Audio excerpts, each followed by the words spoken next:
Alors que le monde assiste stupéfait à l'intervention militaire ordonnée par le président Trump au Venezuela, avec la capture du dictateur illégitime qui dirige ce pays, Nicolás Maduro, et son transfert vers une prison aux États-Unis, l'Église a accompli quelque chose de vraiment important, je pense pour son avenir, et qui nous indique quel sera le mode de gouvernement du pape Léon XIV.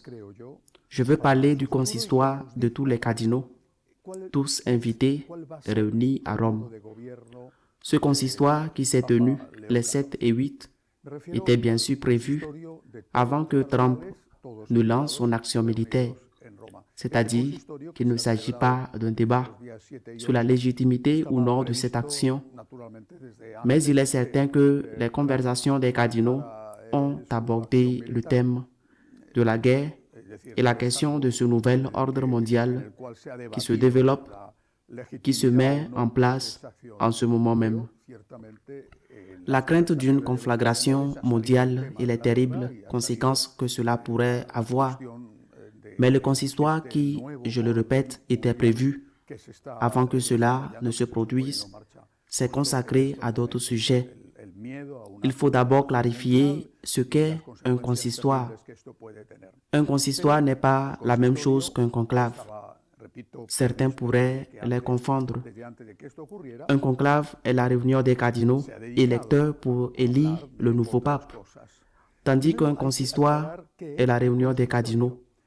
Dans ce cas, le pape Léon XIV a souhaité convoquer tous les cardinaux, y compris ceux âgés de plus de 80 ans, qui ne sont pas cardinaux électeurs, dans le but principal d'aider le pape à gouverner l'Église.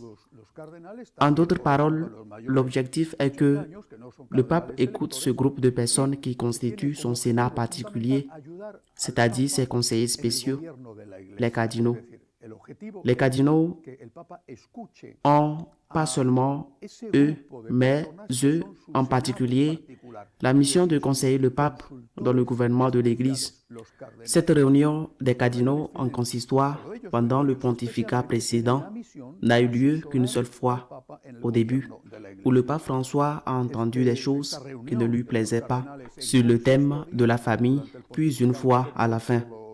Dans ce cas, le pape Léon XIV veut commencer par réunir tout le monde et leur dire « Vous m'avez mis ici, vous devez m'aider ». Et il leur a dit ouvertement et explicitement « Vous devez m'aider en me conseillant dans le gouvernement de l'Église ». Eh bien, le fait qu'il ait convoqué cette réunion et annoncé qu'une autre réunion plus longue aurait lieu en juin prochain indique que le pape mène un exercice traditionnel de synodalité, comme on l'appelle désormais, c'est-à-dire un exercice traditionnel de gouvernement de l'Église qui consiste à convoquer ses conseillers afin qu'ils lui fassent part de leur opinion sur les sujets à débattre. Mais cela signifie également que le G9, rebaptisé G6, est définitivement enterré.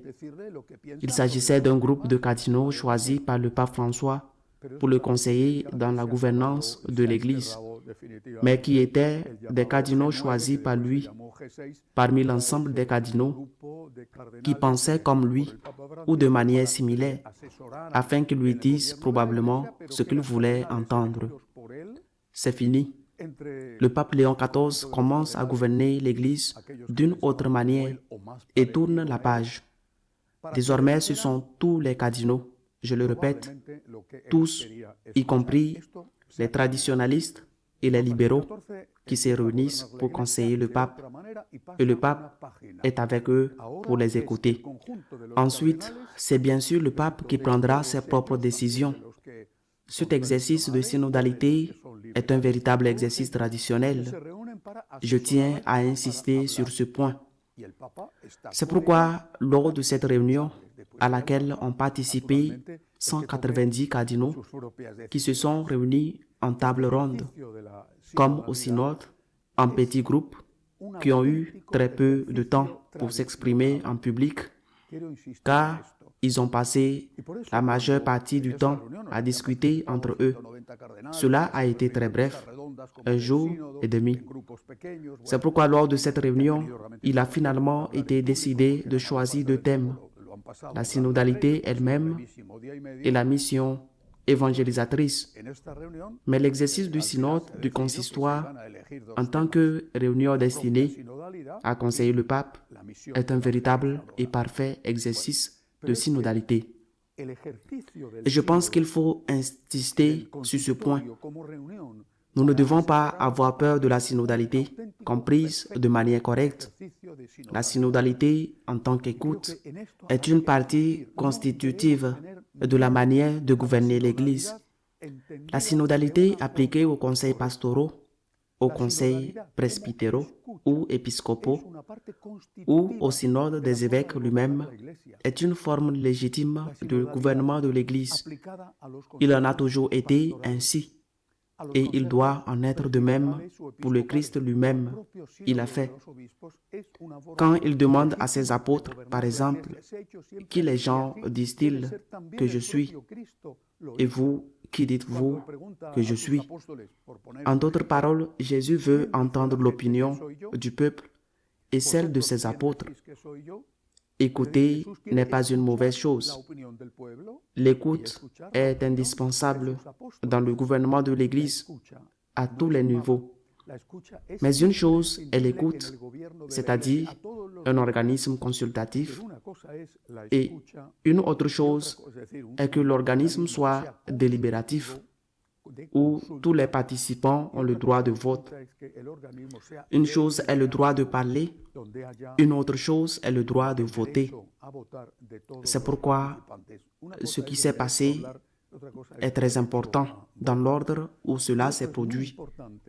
Le synode a commencé mercredi après-midi. Mercredi matin, les cardinaux qui n'étaient pas encore à Rome sont arrivés. Mais le mercredi matin, jour d'audience publique, le pape, au milieu d'une foule de plus en plus nombreuse au Vatican, a déclaré qu'un nouveau cycle de conférences commençait ce jour-là et que ce nouveau cycle de conférences, des méditations lors des audiences générales, serait consacré au Second Concile du Vatican. Bon, jusqu'ici, rien de très nouveau. Mais l'important est venu quand il a dit qu'il allait être consacré à la connaissance des documents du Concile. Les documents, la lettre du Concile, car le magistère n'est pas l'interprétation que certains ont donnée du Concile, mais les textes du Concile. Et il a en outre dit très clairement qu'il fallait se référer à ces textes et non aux interprétations idéologiques que certains ont données.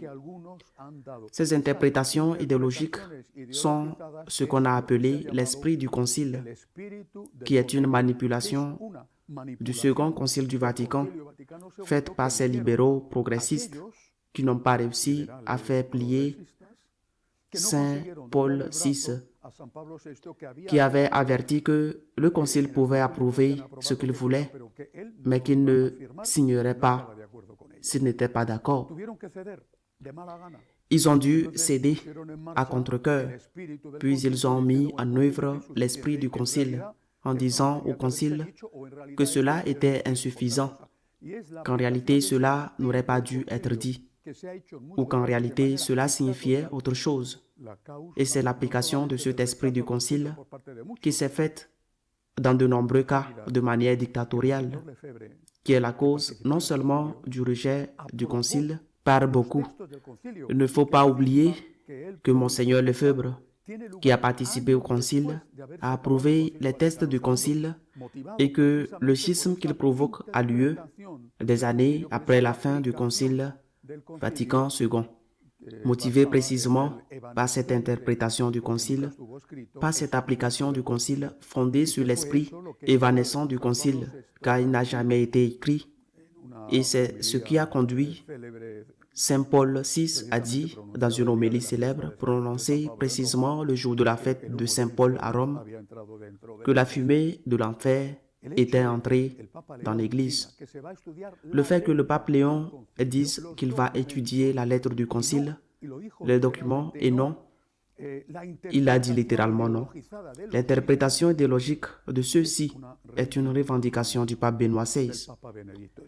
Il a également cité ainsi que Saint Jean-Paul II, bien sûr, et François, dans une moindre mesure. C'est une revendication de Benoît XVI, car c'est lui qui a insisté depuis qu'il était théologien, bien avant d'être nommé archevêque de Munich, préfet de la Congrégation pour la doctrine de la foi au pape. C'est lui qui a insisté sur le fait que si le concile n'était pas interprété dans la continuité de tout ce qu'il avait précédé, la parole de Dieu et la tradition s'étaient trahi le concile. C'est ce qu'il a appelé l'herméneutique de la continuité, contraire à l'herméneutique de la rupture de ceux qui partagent l'esprit du concile, qui semblait et semble considérer que l'Église n'a pas été fondée par le Christ, mais qu'elle a été fondée par eux-mêmes après la fin du Second Concile du Vatican. Ce qu'ils appellent la nouvelle Église. L'esprit du concile est-il enterré? Est-il enterré? Je pense que si le pape Léon poursuit dans cette voie, je ne sais pas s'il sera enterré, mais au moins l'esprit du concile sera gravement blessé. On dit que la lettre tue et que l'esprit vivifie. Cela peut être vrai lorsqu'il s'agit du Saint-Esprit. Mais l'esprit du concile n'a rien à voir avec le Saint-Esprit. C'est l'esprit du monde. Et dans ce cas, la lettre des conciles de Nicée, par exemple, d'Éphèse, aussi 30 et Second Concile du Vatican, la lettre ne tue pas lorsqu'elle est interprétée par le Saint-Esprit et non par cette capitulation devant le monde dans lequel elle s'est transformée et qui a tant nui à l'Église. Cet esprit évanescent et non écrit du concile. Avec cette introduction faite par lui-même, le matin même où les cardinaux arrivaient, donc quelques heures avant qu'ils ne se réunissent au consistoire, avec cette introduction, le pape Léon a déjà dit à tous, il nous a dit à tous, où il veut que l'Église aille. Écoutez, c'est très important, très précieux. Écoutez, mais pas de libération, car c'est le concile qui dit explicitement que l'ordre sacerdotal a pour seule et unique responsabilité les 3 ministres ou services. Le service de l'enseignement, lui seul peut enseigner par ses homélies. Le service de la sainteté, de la sanctification, la célébration des sacrements et le service du gouvernement, qui est précisément ce qui est débattu au synode, ce qui est en question dans le concept de la soi-disant synodalité. Nous ne devons pas avoir peur de la synodalité, comprise comme écoute. Mais si l'on est fidèle au concile et si l'on est fidèle à 2000 ans de tradition de l'Église, alors les 3 minutes sont réservées à l'ordre sacerdotal, la sanctification, l'enseignement et aussi le gouvernement. Et par conséquent, les conseils doivent rester des conseils consultatifs et non délibératifs. Tout autre choix serait contraire à la lettre du Second Concile du Vatican et à toute la tradition de l'Église. Cela étant dit, j'insiste sur le fait qu'il n'y a aucune raison de craindre la synodalité. Je pense avoir clairement exprimé cette idée avant le début du consistoire du pape et je suis sûr que tous les cardinaux l'ont parfaitement comprise. Il y a un sujet que les cardinaux ont décidé de ne pas débattre. 4 sujets étaient prévus. Ils ont choisi la synodalité et la mission, mais en ont écarté 2, dont celui de la liturgie. Certains ont été surpris et très peinés que ce sujet ait été écarté. Je peux me tromper, mais je pense que c'était une bonne décision, car cela laisse au pape les mains complètement libres pour décider ce qu'il va faire de la question de la liturgie, de la célébration de la liturgie traditionnelle, qui est l'un des points qui divisent l'Église. S'il en avait parlé, il aurait pu se sentir plus conditionné, même s'il est clair que ce que les cardinaux ont dit au consistoire n'est qu'une simple opinion, mais c'est le pape lui-même qui leur a demandé leur avis. Nous verrons ce qui se passera maintenant lorsque le pape légiférera sur la question de la messe traditionnelle, mais je ne pense pas que le fait qu'il n'en ait pas été question soit totalement négatif. On aurait pu en parler et peut-être que certaines choses auraient pu influencer le pape. Il ne faut pas oublier que la plupart des cardinaux restent libéraux, voire radicalement libéraux pour certains. L'autre question que les cardinaux ont décidé d'aborder lors de cette brève réunion d'un jour et demi était celle de la mission. Dès le début, Léon XIV a insisté sur le fait que dans l'Église, tout doit tourner autour du Christ. C'est merveilleux de tout ramener au Christ, de mettre le Christ au centre. Cela me réjouit le cœur et me remplit de joie. Le Christ au centre, c'est la fonction de l'Église. Louer le Christ, adorer le Christ et enseigner aux hommes à aimer le Christ. C'est cela l'évangélisation. Mais cette évangélisation, le pape le sait. C'est pourquoi il a dit dès le début, il ne peut se faire sans unité. C'est pourquoi il veut l'unité dans l'Église. Il est convaincu, il le sait, que nous vivons depuis des années une division qui nous tue. C'est le Christ qui a dit qu'un royaume divisé s'effondre maison après maison. Le pape le sait. Il sait que la division nous tue et il sait que même si ces dernières années, on a tenté de faire taire les voix de ceux qui clament, qui clament leur foi en la parole de Dieu et en l'interprétation légitime de cette parole de Dieu, qu'est la tradition, même si on a tenté de faire taire ces voix, on n'y est pas parvenu. Et ils savent, et le pape le sait, que même s'il ne restait plus un seul évêque un jour, parce qu'avec ceux qui meurent et les nouvelles nominations, il ne resterait plus un seul évêque pour défendre cette foi des origines, la foi de Jésus, des apôtres, la foi des saints-pères de l'Église, la foi des martyrs. Même s'il ne restait plus un seul évêque pour la défendre, il resterait toujours une partie du peuple de Dieu fidèle qui continuerait à défendre et à croire en cette foi des origines.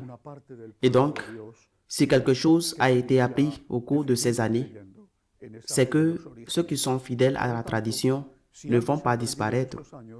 Ainsi, si l'on doit rechercher l'unité, cela ne peut se faire qu'en recherchant la vérité et en lui restant fidèle. S'il n'y a pas de fidélité à la vérité, qui est une personne, Jésus, mais qui est aussi un enseignement de Jésus, transmis fidèlement depuis 2000 ans par l'Église. S'il n'y a pas de fidélité à la vérité, il ne peut y avoir d'unité. Ils ont essayé et ils ont échoué. L'unité ne peut se faire sans fidélité à la vérité, mais il faut aussi reconnaître qu'il existe au sein de l'Église un secteur libéral, voire radicalement libéral. C'est ainsi, et l'unité devra donc également en tenir compte. Le cardinal Sarah l'a dit récemment, le pape est le père de tous et il doit écouter tout le monde. C'est précisément ce qu'a fait le consistoire. La preuve en est qu'il a chargé le cardinal Radcliffe, cardinal dominicain à la retraite, représentant de l'aile libérale de l'Église, sans pour autant être l'un des plus radicaux, de prononcer l'introduction, une méditation relativement modérée, avec quelques allusions aux nouveautés, mais appelant à l'unité. Cependant, Radcliffe avait pris ses précautions pour que personne ne pense qu'il avait changé de camp en faisant des déclarations la veille dans lesquelles il demandait le diaconat féminin.